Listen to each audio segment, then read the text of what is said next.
नमस्कार। आज हम एक बेहद संवेदनशील और चर्चित मामले पर बात कर रहे हैं। ये है 2017 का उन्नाव बलात्कार मामला। हमारे पास इस पर कई स्रोतों से जानकारी है, समाचार रिपोर्टें हैं, विकिपीडिया है, कानूनी विश्लेषण भी हैं और एक विस्तृत प्रोफाइल भी। हमारी कोशिश रहेगी कि इन सब जानकारियों से मामले के जो अहम मोड़ हैं, जो घटनाक्रम हैं, उसे ठीक से समझें। ये कहानी एक नाबालिग लड़की के बलात्कार के आरोपों से शुरू होती है और इसमें नाम आता है उत्तर प्रदेश के एक तत्कालीन काफी शक्तिशाली विधायक कुलदीप सिंह सेंगर का।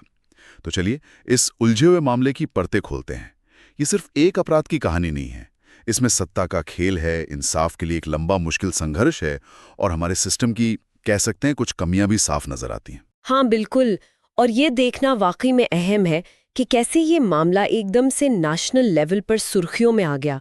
खासकर जैसा आपने कहा, जब पीड़िता ने इंसाफ न मिलने पर लखनऊ में मुख्यमंत्री आवास के सामने खुद को जलाने की कोशिश की और उसके ठीक बाद मतलब अगले ही दिन उसके पिता की पुलिस हिरासत में मौत हो गई। ये वो घटनाएं थीं जिसने सबका ध्यान खींचा कि मामला कितना गंभीर हो चुका है। जी, कहानी की शुरुआत होती है जून 2017 से, जब एक 17 साल की लड़की ने यह आरोप लगाया कि बीजेपी के तत्कालीन विधायक कुलदीप सेंगर ने उसके साथ बलात्कार किया। और कुछ रिपोर्टों में यह भी है कि इससे पहले उसे नौकरी दिलाने के बहाने कहीं और ले जाया गया था, जहां उसके साथ और लोगों ने भी कथित तौर पर बलात्कार किया। और यहीं से असल में मुश्किलों का दौर शुरू हो जाता है पीड़िता और उसके परिवार के लिए।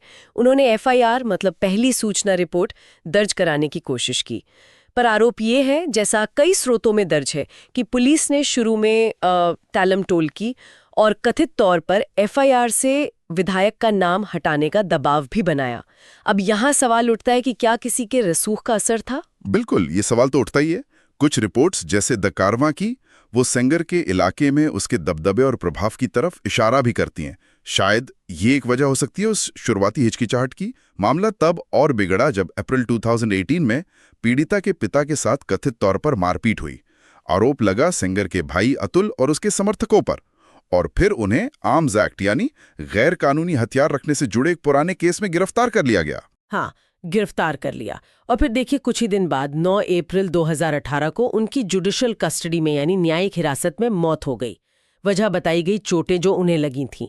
अब देखिए, हिरासत में मौत होना ये अपने आप में कई गंभीर सवाल खड़े करता है, सुरक्षा को लेकर, इलाज को लेकर, है ना? जी बिल्कुल।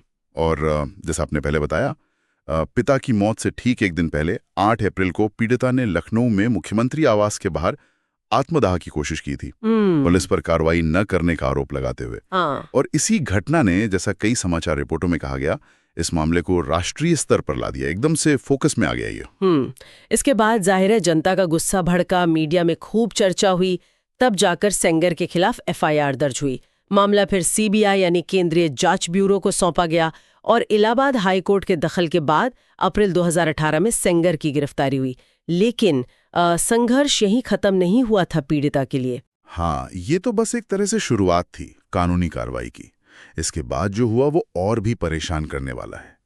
गवाहों को धमकाने, उनके साथ अजीब घटनाएं होने का जैसे एक सिलसिला सा बन गया। पिता की मौत तो थी ही, फिर अगस्त 2018 में मामले से जुड़े एक और गवाह थे, यूनुस खान। उनकी भी रहस्यमयी हालात में मौत हो गई। पीड़िता के चाचा, जो केस में पैरवी कर रहे थे, उन्हें भी एक पुराने मामले में जेल भेज दिया गया। ये पैटर्न थोड़ा सोचने पर मजबूर करता है ना? बिल्कुल। और शायद सबसे दहला देने वाली घटना हुई जुलाई 2019 में।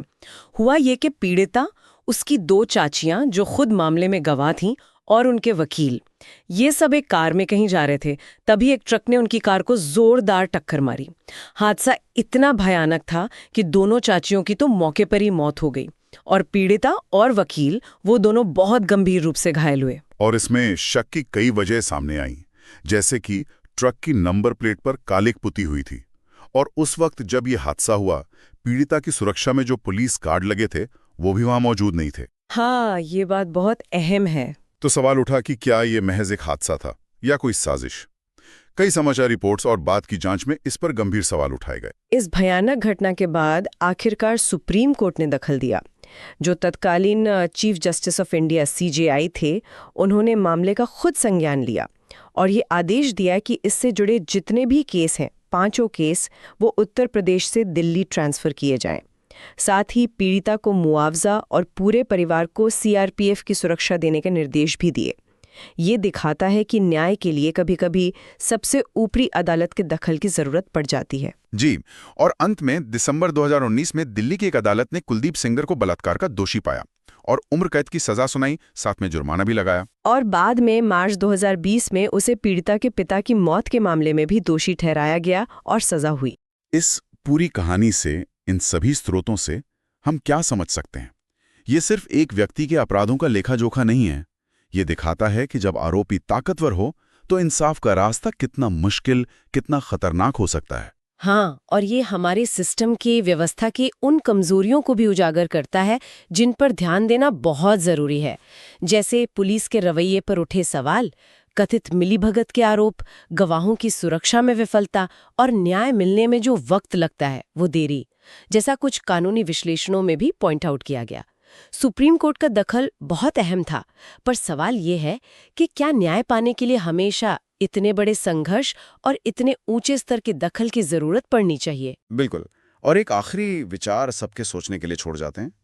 ये मामला सत्ता के गलत इस्तेमाल और भारत में यौन हिंसा की पीड़िताओं के सामने जो प्रणालीगत बाधाएं आती हैं, जो चुनौतियां हैं, उनके बारे में क्या बड़े सवाल खड़े करता है।